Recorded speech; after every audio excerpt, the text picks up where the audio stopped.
अस्सलामुअलैकुम।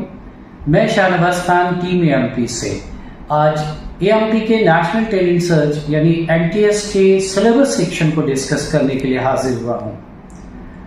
ये आप सभी जानते हैं कि देश का ये सबसे बड़ा एक कॉम्पिटिटिव एग्जाम आपको एक ऐसा प्लेटफॉर्म दे रहा है जो आपकी जिंदगी का एक टर्निंग पॉइंट हो सकता है और इंशाल्लाह होगा।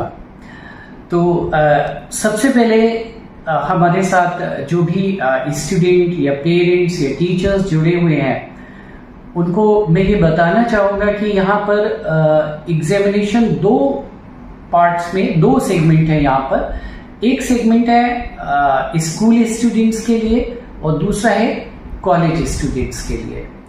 जब हम स्कूल की बात करते हैं तो यहाँ पर हमारा क्लास 8 है, क्लास 9 है और क्लास 10 है।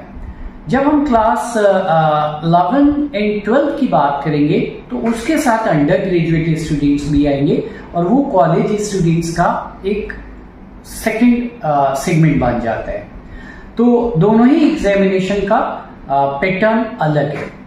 तो सबसे पहले मैं डिस्कस करना चाहूंगा अपने स्कूल स्टूडेंट्स के साथ कि आपका जो एग्जामिनेशन पैटर्न होगा वो किस तरीके का होगा। तो हमारा जो पेपर हम लोगों ने सेट कराया है या जो आपको प्रीवियस मॉक पेपर्स दिखाई देंगे हमारी वेबसाइट पर, उसमें दो सेक्शन है। पहला सेक्शन है मैथ यानी मेंटल एप्टीट्यूड टेस्ट और दूसरा सेक्शन है स्कॉलास्टिक एप्टीट्यूड टेस्ट। अब मेंटल एप्टीट्यूड टेस्ट आप में से जिन बच्चों ने ओलंपियाड पहले से दे रखे हैं या कोई कॉम्पिटिटिव एग्जाम्स दिए हुए हैं तो आप सब जानते होंगे, और अगर आपने नहीं दिए हैं तो घबराने की कोई ऐसी बात नहीं है। आज आप किसी भी वेबसाइट को यानी गूगल पर जब आप सर्च इंजन किसी भी सर्च इंजन पे जाएंगे और मेंटल एप्टीट्यूड टेस्ट को सर्च करेंगे तो आपको और बेटर है कि आप एनटीएससी का सिलेबस सर्च करें। ये एनटीएससी मैं साथ में बताता चलूं कि जो बच्चे अभी हमारे क्लास 8 में हैं या 9th में हैं या 10th के बच्चे, एक बार आप अपनी डेट कंफर्म कर लें कि एनटीएससी एनसीईआरटी की तरफ से कराया जाने वाला ये नेशनल लेवल का कंपटीशन है जिसमें आप सबको पार्टिसिपेट करना चाहिए। तो एक तरीके से हम अगर बात करें कि आज हम एनटीएस एमपी के जरिए आपको एनटीएससी की भी तैयारी कराने की कोशिश कर रहे हैं और जो बच्चे इसको सीरियस लेंगे तो इंशाल्लाह बहुत जल्द उस एग्जाम को क्रैक करेंगे जैसे ही आप अपने क्लास लेवल को क्लास 10 में अपेयर करेंगे। तो मैथ का मैं बात कर रहा था, इसमें जब आप कंटेंट देखेंगे तो आपको जैसे ब्लड रिलेशन के क्वेश्चंस मिल सकते हैं, आपको सीरीज क्वेश्चंस जो सीरीज बेस्ड क्वेश्चंस होते हैं, कोडिंग और अनकोडिंग होता है, नंबर सीरीज होती है। इस तरीके से आपने शायद अपने बहुत सारे एग्जामिनेशन में, और आज की अगर हम बात करें तो क्योंकि न्यू एजुकेशन पॉलिसी को हम सब सारे स्कूल फॉलो कर रहे हैं तो ये हमारा पार्ट ऑफ लाइफ बन चुका है। तो पहला सेक्शन है मैथ का जिसमें आपको 50% क्वेश्चंस मिलेंगे, ठीक है, और बाकी जो 50% क्वेश्चंस होंगे वो आपके सिलेबस जो आपका स्कूल बेस्ड सिलेबस है जिसमें आपका English, mathematics, science, social science cover होगा और कुछ क्वेश्चंस उसमें जीके और करंट अफेयर्स के आएंगे। तो ये 5 सेगमेंट्स इसमें आते हैं। और जब हम स्कॉलास्टिक सब्जेक्ट्स की बात करते हैं, स्कॉलास्टिक एप्टीट्यूड टेस्ट की बात करते हैं, तो इनका जो सिलेबस होगा, आप अगर क्लास 8 के बच्चे हैं तो आपका जो साइंस का सिलेबस होगा वो आपकी एनसीईआरटी बुक पर बेस होगा। जब आप अगर क्लास 9 के बच्चे हैं तो और आप क्लास 10 के हैं तो आपका अपने ग्रेड लेवल के अकॉर्डिंग जो एनसीईआरटी ने सिलेबस रिकमेंड किया वही सिलेबस इसका एनटीएस का सिलेबस है। तो यानी आपको कुछ ऐसा नहीं कि इन एग्जाम्स को क्रैक करने के लिए, हमारे एग्जाम को क्रैक करने के लिए आपको किसी पर्टिकुलर गाइड की जरूरत पड़ रही है। बस आप अपनी जो टेक्स्ट बुक्स हैं उन्हीं पे अगर फोकस करेंगे, उन्हीं पे स्टिक रहेंगे, उनको अच्छी तरीके से प्रिपेयर करेंगे तो इंशाल्लाह आप बहुत अच्छा रैंक हासिल कर सकते हैं। और आपकी कोशिश होनी चाहिए कि कभी कभी हमको ऐसा लगता है कि अभी तो मैं क्लास 8 में हूँ या 9 में हूँ और मुझे इन एग्जाम्स को क्रैक इन एग्जाम में अपेयर होने की क्या ज़रूरत है। तो पहले तो मैं आपको बता रहा हूँ कि आपको NTSC के लिए तैयारी करनी है। दूसरा मैं आपको ये बता रहा हूँ कि आप अपनी क्लास के टॉपर हो सकते हो। अगर आप नेशनल लेवल के कंपटीशन में एक अच्छा रैंक लेकर आते हो तो आप अपनी फैमिली का एक रोल मॉडल अपने लोकेलिटी में, अपने स्कूल में, अपने डिस्ट्रिक्ट में, अपने स्टेट में और फिर अपनी कंट्री में आप एक दूसरे बच्चों के लिए रोल मॉडल बनने जा रहे हो। और ये प्लेटफॉर्म आपको AMP का NTS देने जा रहे हैं आपको। तो मेंटल एप्टीट्यूड टेस्ट आप समझ गए और उसके बाद स्कॉलास्टिक एप्टीट्यूड टेस्ट जो आपके सब्जेक्ट बेस्ड सब्जेक्ट पर ही बेस है, जो आपके क्लास सब्जेक्ट्स है। और इसमें 100 मार्क्स का जो क्वेश्चन पेपर आएगा उसमें कोई नेगेटिव मार्किंग नहीं है। तो मेरा सजेशन है कि आप ज्यादा से ज्यादा नहीं बल्कि 100% सारे क्वेश्चंस को अटेम्प्ट करने की कोशिश करेंगे वहां, और इंशाल्लाह आप देखेंगे कि आप में एक कॉन्फिडेंस आएगा जब आप इस क्वेश्चन पेपर को अटेम्प्ट करके निकलेंगे इंशाल्लाह। फिर अब हमारा जो दूसरा सेगमेंट है वो कॉलेज स्टूडेंट्स के लिए है। उसमें हमारा क्लास 11 के भी बच्चे आ गए, क्लास 12 के बच्चे आ गए और अंडर ग्रेजुएट स्टूडेंट्स आ गए।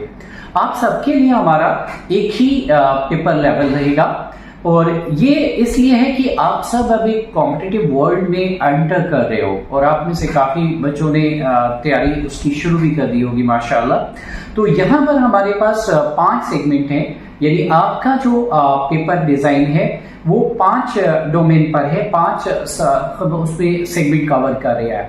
पहला सेगमेंट उसमें हम क्वांटिटेटिव एनालिसिस ले रहे हैं, दूसरा हम उसमें data interpretation and logical reasoning लेंगे, नेक्स्ट हम वोकैबुलरी एंड रीडिंग कॉम्प्रिहेंशन है, नेक्स्ट हमारा जनरल नॉलेज यानी जीके और करंट अफेयर है। तो ये 5 डोमेन ऐसे हैं कि जहां अब आप क्योंकि चाहे वो आप यूपीएससी का आपका गोल है या आपका आर्मी में गोल जाने का है या आपका गोल नीट का है या आपका टीचिंग में आने का गोल है, आप बीएड और नेट क्वालिफाई करना चाह रहे, कोई भी गोल हो सकता है आपका, आपको इस कॉम्पिटिटिव वर्ल्ड में आना ही पड़ेगा। और जब आप देखेंगे तो आपका ऑलमोस्ट 90 to 95% सिलेबस सबका जो सिलेबस होते हैं उसमें ये सारे डोमेन कवर होते हैं। तो आपकी कमांड इन सभी में हो जाए, इसके लिए हम आपको एक प्लेटफॉर्म दे रहे हैं और नेशनल लेवल पर आप इसको अपनी एक रैंकिंग को चेक करेंगे इंशाल्लाह। और अगर आप पहले अपेयर कर चुके हैं तो उसको और बेटर करने के लिए इस बार इंशाल्लाह आप अपेयर होने जा रहे हैं। दूसरी बात मैं इसमें आपको ये बताऊंगा कि इसमें हर सेक्शन से 20 क्वेश्चंस आएंगे, यानी चाहे वो जीके हो उसमें भी 20 क्वेश्चंस होंगे, करंट अफेयर्स में भी 20 क्वेश्चंस होंगे, वोकैब सेक्शन में भी 20। तो इस तरीके से 20-20 क्वेश्चंस के बेस पर ये 100 मार्क्स का पेपर तैयार होगा। ड्यूरेशन चाहे आपका क्लास 9th का स्टूडेंट हो या आप ग्रेजुएशन के, आप सभी का पेपर ड्यूरेशन 90 मिनट रखा गया है। या आप ऑफलाइन मोड में दे रहे हैं या ऑनलाइन मोड में दे रहे हैं, वो दोनों के लिए आपका टाइम ड्यूरेशन सेम है, पेपर सेम रहेगा। अब फर्क क्या है वो आपने हमारे दूसरे वीडियो में देख लिया, वो मेरा पार्ट नहीं है। फिर भी मैं आपको बता दूं कि जो AMP के जो अवार्ड्स और रिवॉर्ड्स हैं वो हमारे ऑफलाइन मोड में ही अवेलेबल है। अब आप में से कुछ बच्चों की ये प्रॉब्लम हो सकती है कि मैंने तो कभी कोई ऐसा एग्जाम नहीं दिया है, मैंने किसी ओलंपियाड में पार्टिसिपेट नहीं किया, फिर मैं कैसे अच्छा रैंक हासिल कर सकता हूँ। तो पहली बात आप एक कॉन्फिडेंस रखें कि अभी हमारा जो एग्जामिनेशन डेट है, एक टेंटेटिव डेट की 25 नवंबर है। तो 25 नवंबर को अगर हम ये एग्जाम कंडक्ट करने जा रहे हैं तो still you have 40+ days you have. और अगर आप दिन में 3 घंटा एक प्रिपरेशन का रखते हैं कि उसमें मैं 30 to 45 मिनट डेली मैथ की प्रैक्टिस करूंगा अगर मैं स्कूल स्टूडेंट हूँ, और रेस्ट टाइम में अपना स्कॉलास्टिक सब्जेक्ट कवर करता हूँ, या मैं अगर कॉलेज स्टूडेंट हूँ तो मैं इन 5 डोमेन में थोड़ा थोड़ा प्रिपेयर करता हूँ। तो 2 to 3 आवर अगर आप निकालते हैं और ये आप आराम से अपने स्कूल और कॉलेज लाइफ जो आपका डेली का अपना का रूटीन टाइम प्लानर सेट किया होगा आपने, उसमें से निकाल सकते हैं। आपको ये देखना है कि अल्हम्दुलिल्लाह आप हमारे एएमपी वर्ल्ड मोबाइल ऐप को डाउनलोड अगर नहीं किया है तो कर लें, तो उसमें आपको प्रॉपर नोटिफिकेशन मिलेंगे। और वहां पर इंशाल्लाह हमारी कोशिश है कि जैसे जैसे एग्जामिनेशन के करीब हम पहुंचेंगे, हम सब्जेक्ट वाइज आपको जो हमारी सब्जेक्ट एक्सपर्ट्स हैं उनसे कुछ एग्जामिनेशन टिप्स भी आपको दिलवाएंगे। तो हमारे लिए लाइव सेशंस जूम पर अवेलेबल रहेंगे जो आप ज्वाइन कर सकते हैं बेटर प्रिपरेशन के लिए। और इनके अलावा अगर कभी भी आपको कोई डाउट होता है, कुछ समझ में नहीं आया जो कुछ मैंने बताया, तो आप हमारी एमपी की वेबसाइट पर जा सकते हैं। दूसरा आप ऐसा कर सकते हैं कि जो एनटीएस हेल्पलाइन आपके पास है आप वहां से कांटेक्ट कर सकते हैं और इंशाल्लाह आपको पूरी गाइडेंस वहां से मिल जाएगी। तो इसी के साथ मैं शाहनवाज खान आज आपसे फिर मिलने की उम्मीद के साथ इंशाल्लाह रुखसत लेता हूं, इस दुआ के साथ कि इंशाल्लाह न सिर्फ एमपी के नेशनल टैलेंट सर्च में बल्कि जो भी आपने गोल डिसाइड किए हैं उसकी हर गोल में इस दुनिया में और आखिरत में इंशाल्लाह आपको कामयाबी हासिल हो।